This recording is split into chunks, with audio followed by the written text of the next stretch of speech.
Jimmy Kimmel's at war with Mickey Mouse, and he's lawyering up.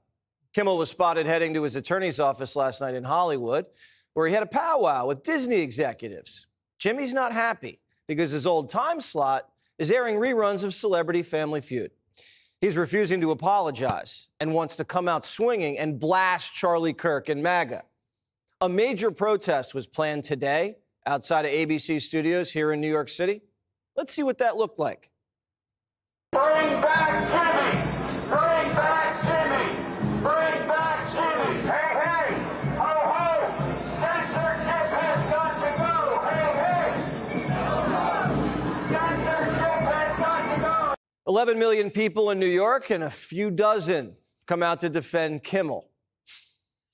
The crowd was mostly retired women and laid-off writers. They're telling us this was the biggest free speech attack of the century, and only 30 people showed up. Does Congress care? Not a single person gave a floor speech about Kimmel today. Swalwell just handed out a bunch of hats to 6 people. Does the world care? Millions of people were touched by Charlie Kirk. There were massive vigils. The only person we could find was Irish Rosie, yelling about Jimmy at a local pub. The New York Post reported a bartender. Jimmy Kimmel is reportedly at war with Disney, meeting executives in Hollywood to discuss his refusal to apologize for controversial comments.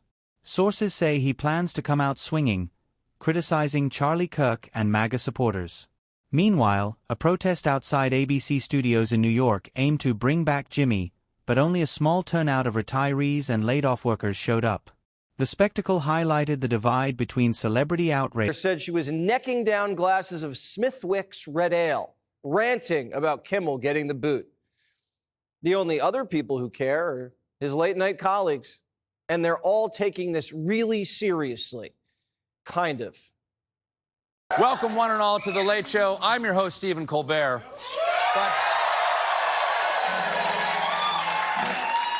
But tonight, we are all Jimmy Kimmel. Yeah, a lot of people are worried that we won't keep saying what we want to say or that we'll be censored. We have another fun, hilarious, administration-compliant show.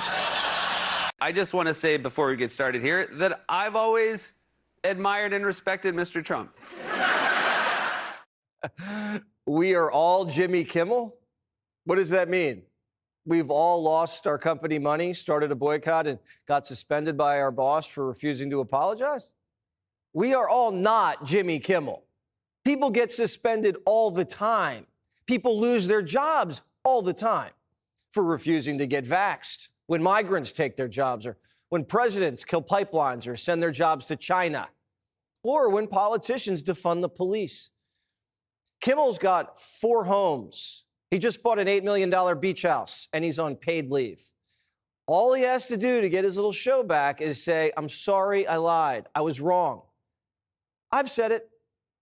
And if you don't want to say you're sorry because you don't mean it, then you don't get it. Maybe you shouldn't come back. When Paul Pelosi got hit in the head with a hammer, some guys got the story wrong. But here's what Jimmy said then. While fans were divided, Kimmel's late-night colleagues expressed solidarity. Stephen Colbert even joked, "We are all Jimmy Kimmel tonight," emphasizing fears about censorship and free speech in media. The situation underlined how the industry struggles to balance creative expression, corporate responsibility, and public scrutiny, leaving hosts caught between jokes. How can we move so quickly to smearing these people? I am a Catholic. I grew up in the church. What I was taught was that if you do something wrong, you ask for forgiveness, and you are forgiven for these things. Kimmel said it. If you're wrong, ask for forgiveness. And he can't do it. And Kimmel shouldn't have been wrong. Everybody knew the assassin was a leftist. That's why Kimmel has producers. We say a lot of things on this show. We don't make up lies. In fact, we have a team of people who work very hard to sift through facts and reputable sources before I make a joke, and that's an important distinction. Where was Kimmel's fact-checking team Monday? Because saying MAGA shot Charlie when the FBI, Utah governor, and even the shooter's parents were saying this guy's left-wing seems like a big slip-up. Why would he think we killed Charlie Kirk? We love Charlie. We'd write, "Catch this fascist" on a bullet and shoot him with it? Kimmel has no common sense, or he lied on purpose. And making that kind of mistake in corporate America is a big no-no. If you were at work and you got sloppy and cost the company a lot of money and teed off a bunch of clients and got a lot of bad press for the brand and started a boycott, and your boss said, "Can you clean this up?" and you said no, you'd get suspended too. You'd probably get fired. I don't care if Kimmel gets his show back. I don't want him to lose his job. But he doesn't even need to lose his job over something like this. He can make it right. But ABC is looking for a reason to cut loose these failing shows. The whole industry is. Look at Colbert. People come and go all the time. Ask Stelter.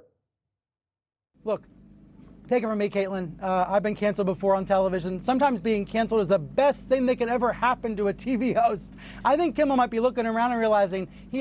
Kimmel himself addressed accountability, noting that if you're wrong, you should ask for forgiveness. Critics argued he could have avoided financial and reputational damage if he owned up sooner. Corporate networks, including ABC, are under pressure to act, but insiders stress that these are business decisions, not censorship. Hosts are often suspended or disciplined for similar slip-ups, reflecting the delicate balance between freedom of speech and... He has a once-in-a-lifetime opportunity here, a chance to reinvent himself. Stelter wasn't canceled, he was fired. And now he's back on CNN, and he just doesn't have a show. Some of these people are acting like Kimmel disappeared. Just because you don't see him on TV doesn't mean he's not alive. If you ever wondered how democracy dies, you're witnessing it. This is North Korea-style stuff, and it's being done because this is a weak, thin-skinned man who's failing as a president. All of the things he promised are not happening, and this is exactly what dictators do. If this were North Korea, Kimmel wouldn't have survived Trump's first term. And he wasn't suspended for a joke. He flat out lied about a crime, the biggest assassination in over half a century. Hillary thinks it's just a big, vast right-wing conspiracy. I had no idea when I was in public life and listening to the jokes that were made about me and the attacks that were, coming from people like Jimmy Kimmel and others, that I could have called up the head of the FCC and said, take them off the air. The FCC didn't suspend Jimmy. Bob Iger did. If they're mad, be mad at Bob. They're just not used to facing the same scrutiny as we are. They think they should be held to different standards than us. And when they do get in trouble, they scream dictator. They've never faced consequences. And now they're whining about the Constitution. No, you're just a jerk. Morning Joe says this is cancel culture. Think about the madness of all of this. Again, you've got now the MAGA right being champions of cancel culture. You've got the MAGA right now trying to crush free speech after being supposed free speech absolutists. Are you kidding me? You can't say whatever you want on Morning Joe. You know how many on-air apologies and corrections they've had to make? Scarborough can't tell racist jokes or defame people or start reading from Mein Kampf or talk about... Industry insiders point out that late-night television is struggling financially, with many shows barely breaking even. Kimmel, Corden, and others are facing shrinking audiences and mounting costs. Some suggest this crisis could be a chance for reinvention, giving hosts like Kimmel an opportunity to redefine their approach. At the same time, critics argue that blame shouldn't fall on political circumstances alone. These are systemic challenges. How he loves to torture animals? If Scarborough gets suspended for that, is that cancel culture? No, he's just saying stupid things on TV that hurt the company and disgust the country. Anchors get put in timeout all the time. MSNBC took Morning Joe off the air the Monday after Butler because they didn't trust Joe and Mika's mouth. That's not censorship. That's smart. Matthew Dowd got fired by MSNBC for saying Charlie had it coming. Remember last week? They're not sticking up for Matthew Dowd. Matthew Dowd's like, what about me? Not one person has said anything about me. Not one person on that network has said, they've all gone out of their way to say, isn't this horrible what happened to Jimmy Kimmel? Isn't it, even including Morning Joe and Mika, who went after me after the show, basically saying they were glad I was terminated. And now today they're talking about how awful it is for our country that somebody like Jimmy Kimmel can't say what he said and he is indefinitely suspended, and not an iota about what their employer just did to another employee. What Dowd said was a little worse than Jimmy, but he makes a good point about Mika and Joe. These are business decisions, and ABC is a business, although not a very good one. ABC White House correspondent Jonathan Carr just got roughed up pretty good. Watch. There's never been a person that's had more unfair publicity than me, and that's why your network paid me $15 million, or $16 million, I believe, to be exact, George Slopadopoulos. The reason I'm winning is because you're guilty, John. You're guilty. ABC is a terrible network, a very unfair network, and you should be ashamed of yourself. NBC is equally bad. I don't know who's worse. I think they're equally bad. So you can't sit back and just say, oh, well, what do you think? You know, like you're some wonderful person. You're not a wonderful person. Frankly, you're a terrible reporter. You know it, and so do I. These reporters are sticking up for a guy who Gutfeld's beating by millions. And Gutfeld's on cable. He doesn't get promoted on Monday Night Football, the Emmys, Good Morning America. Last month, Kimmel didn't even crack 130,000 young viewers. Jimmy Kimmel Live's a money pit. He's a charity case for Mickey Mouse. Shari Redstone, who just sold CBS and put Colbert out to pasture, said it's about dollars and cents. I can tell you that we had been looking at late night. It was financially not viable. It had been that way for a long time. We had made a decision months prior to the announcement that we were not going to be going forward with that show. I love Stephen. He does a great job, but we really needed to be in a financially viable business, and you saw we did that with James Corden as well. Late night TV was already in the ninth inning. Executives are looking for excuses to cut these hosts loose, and these hosts are giving them good reasons to. And now they're blaming Trump and censorship, but they're not finding any sympathy in the boardroom or on the streets. No one cares about Jimmy Kimmel and whether he has a show or not. We care about Charlie, who lost more than a show.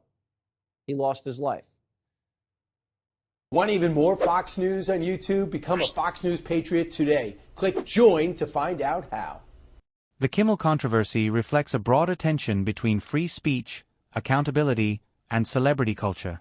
Executives must balance creative expression with reputational risk, while audiences are quick to react, sometimes disproportionately. As networks navigate financial pressures and public opinion, the situation serves as a reminder.